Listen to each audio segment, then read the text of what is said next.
Hello, it's of course morning, still morning, but we're running a little bit late as usual. It's almost 9:30 and we're just finishing up, then we'll go now. Okay, waiting na lang for everybody to finish and then dito na kami. Dalawang to eh. Sabi ko, pinaka-dalawang dito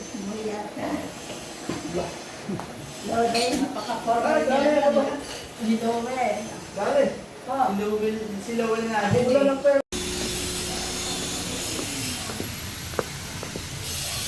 Anh em mag-fall quay.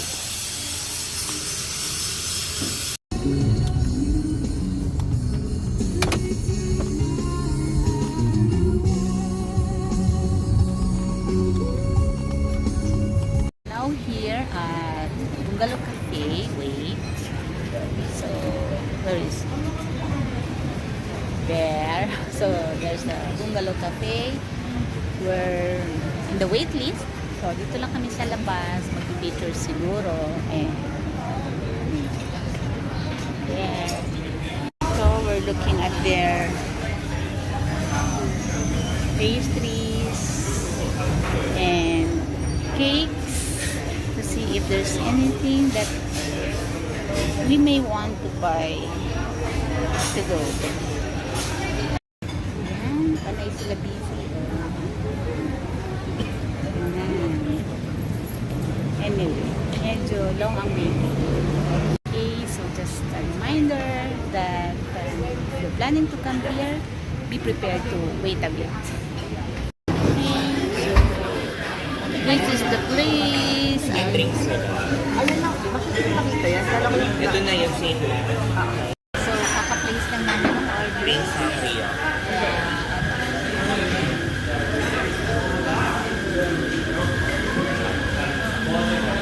Of course, the coffee. Berry and ricotta.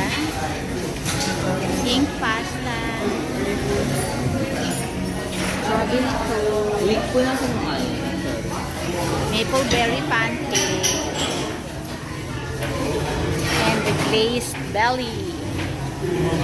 Nandito yung mga orders. Pasok mo isa na lahat sa bag.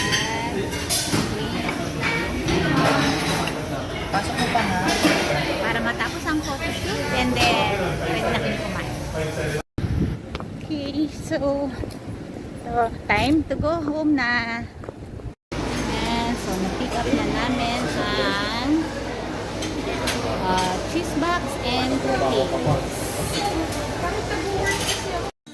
Okay, so for our New Year celebration later, this is what we're having.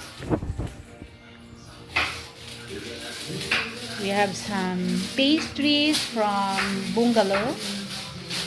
There. The Grace Box from Aperitif. This carrot cake. And then more pastries.